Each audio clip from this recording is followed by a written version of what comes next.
কবে দেখা হবে তোমার আর আমার? এগুলি হচ্ছে গিয়ে পবিত্র মা বাবার পবিত্র সন্তান।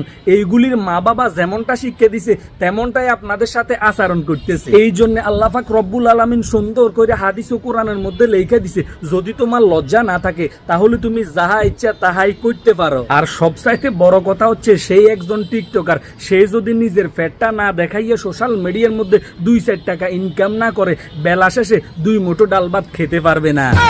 আর সবচাইতে বড় কথা হচ্ছে ডাক্তার যখন দেখাবে, ডাক্তারের ফি কে দিবে, ঔষধের টাকা কে দিবে, সিজার করবে সেই টাকাটা কি আপনি দিবেন নাকি আমি দিব? এই জন্য বেহায়াগিরি, বেশ্যাগিরি, নোংরামি, নষ্টামি করে সোশ্যাল মিডিয়ার মধ্যে 2-4 টাকা ইনকাম করতেছে। এখন অনেকে বলবেন তার স্বামী কোথায়? তার স্বামী কি এগুলি দেখে না? না, তার স্বামীও আছে। এমুই চাইলে বুঝতেন না, হেমুই চান। কিছু কিছু সুখে এত খুশি থাকে মিশে।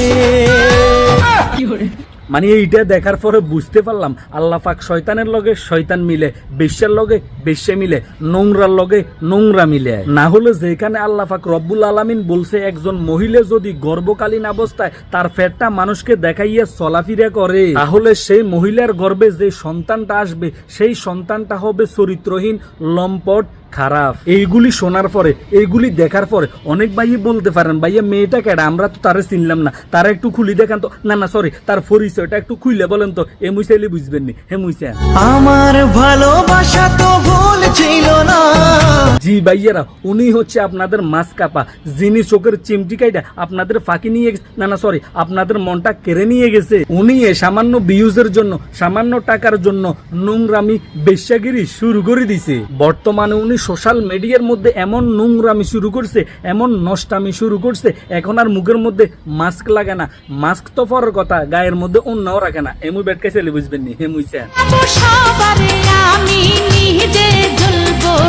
এইগুলি দেখার পরে মাঝে মধ্যে নিজেকে নিজে জিজ্ঞেস করি, এইটাই কি 95% মুসলিমের দেশ? এইগুলি কি মুসলমানের ছেলে সন্তান? না হলে আল্লাহ পাক রব্বুল আলামিন আমাদেরকে দুনিয়ায় ফাটাইয়ে বলছে মেয়েদেরকে পর্দা করার জন্য, ঘরের মধ্যে থাকার জন্য, যেই তো কোনো পর পুরুষের না দেখে। আর সেই মেয়েগুলি আল্লাহ পাকের কথারে অমান্য কইরা, হাদিসকে অস্বীকার কইরা, কোরআনকে না মাইনা, নিজের ফ্যাট দেখাইয়া, নিজের অঙ্গ ভঙ্গিমা দেখাইয়া সোশ্যাল মিডিয়া থেকে টাকা ইনকাম করে। এদের দোষ দিয়ে কোনো লাভ নাই, দোষ তো হচ্ছে গিয়ে এদের মা বাবার। এদের মা বাবা এদেরকে সঠিক শিক্ষা দিতে পারে নাই। আল্লাহ পাক তাদেরকেও হেদায়েত করুক, তাদের ফ্যামিলিকেও এই সমস্ত ভুলগুলি বুঝার তৌফিক দান করুক। সবাই ভালো থাকেন, সুস্থ থাকেন, নিজের প্রতি খেয়াল রাখুন। ভিডিওটি ভালো লাগলে অবশ্যই শেয়ার করুন। আল্লাহ হাফেজ।